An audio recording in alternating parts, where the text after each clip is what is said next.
Hello everyone, আসসালামু আলাইকুম। কেমন আছেন সবাই? আশা করছি ভালো আছেন। আজকে আমার রেসিপি মুরগির গিলা, মুরগির মাথা, মুরগির বিসমিল্লাহ আপনাদেরকে ভুনা করে দেখাবো। আশা করছি রেসিপিটি আপনাদের ভালো লাগবে। যদি রেসিপিটি ভালো লাগে তাহলে একটা লাইক দিয়ে সাবস্ক্রাইব করে আমার পাশে থাকবেন আরও নতুন নতুন ভিডিও পাওয়ার জন্য। এই মুরগির গিলা, মাথা, বিসমিল্লাহ কিভাবে অল্প সময়ে রান্না করা যায় সেটা আপনাদেরকে আজকে দেখাবো। তাহলে আমি এখন শুরু করি। এখানে আমি মুরগির গিলা নিয়েছি, দেখেন এইভাবে কেটে নিয়েছি। মাথা নিয়েছি, বিসমিল্লাহ নিয়েছি। এই গিলা, মাথা, বিসমিল্লাহ আমি আলু দিয়ে আপনাদেরকে ভুনা করে দেখাবো। এখানে আমি একটা আলু কেটে নিয়েছি। এখন আলুটা আমি এর মধ্যে দিয়ে ভুনা করব। আলু, গিলা, মাথা, বিসমিল্লাহ ভালো করে ধুয়ে নিয়েছি। এখন চুলায় চলে গেলাম। চুলায় একটা প্যান বসিয়ে দিলাম। প্যানে আমি পরিমাণ মতো সয়াবিন তেল দিয়ে দিলাম। কেটে রাখা পেঁয়াজ দিয়ে দিলাম। 3টা তেজপাতা দিয়ে দিলাম। 4 টুকরা দারুচিনি দিয়ে দিলাম। 4-5টা এলাচ দিয়ে দিলাম। কয়েকটা লং দিয়ে দিলাম। এখন নেড়ে চেড়ে এই পেঁয়াজের সাথে মশলাগুলো আমি ভেজে নিব। এইভাবে তেলের মধ্যে মশলা ভেজে নিলে সুন্দর একটা ফ্লেভার আসে, মানে ঘ্রাণ আসে।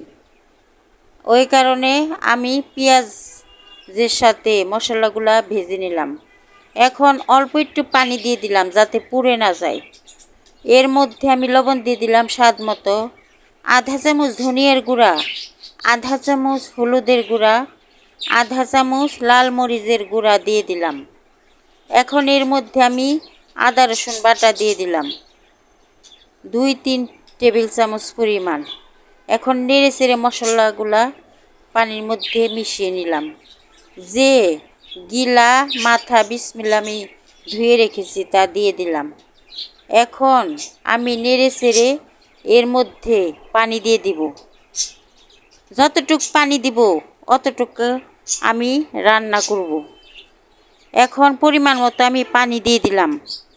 পানি দেওয়ার পর আমি একটু নেড়ে এখন ঢাকনা দিয়ে ঢেকে 3 থেকে 4 মিনিট রান্না করব।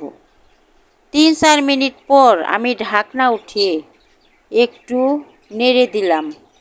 নেড়ে দেওয়ার পর আবারও ঢাকনা দিয়ে আমি ঢেকে দিলাম 4-5 মিনিটের জন্য। 4-5 মিনিট পরে ঢাকনা উঠিয়ে আমি আবারও নেড়ে দিলাম। এখন পানিটা অনেকটাই শুকিয়ে গেছে। ওই কারণে আমি এর মধ্যে আধা চামচ ভাজা জিরার গুঁড়া দিয়ে দিলাম। ভাজা জিরার গুঁড়া দেওয়ার চেষ্টা করবেন, তাহলে সুন্দর একটা ফ্লেভার আসবে, মানে যে গন্ধটা আসে মুরগির থেকে তা গন্ধটা চলে যাবে। এখন আবারও ঢেকে দিলাম 3-4 মিনিটের জন্য। 3-4 মিনিট পরে ঢাকনা উঠিয়ে দেখি পানিটা একদম শুকিয়ে গেছে। এখন আমি ভালো করে নেড়ে চেড়ে ভুনা করে নেব। এখানে সুন্দর তেল উঠে গেছে, রান্নাটাও আমার হয়ে গেছে। এখন চুলার থেকে আমি নামিয়ে নিব। চুলার থেকে আমি নামিয়ে নিলাম। নামিয়ে একটা প্লেটে বেড়ে নিলাম। যারা গিলা, মাথা, বিসমিল্লাহ খেতে পছন্দ করেন তারা একবার এইভাবে ভুনা করে খেয়ে দেখেন। এর স্বাদ আপনারা কোনোদিনও ভুলতে পারবেন না।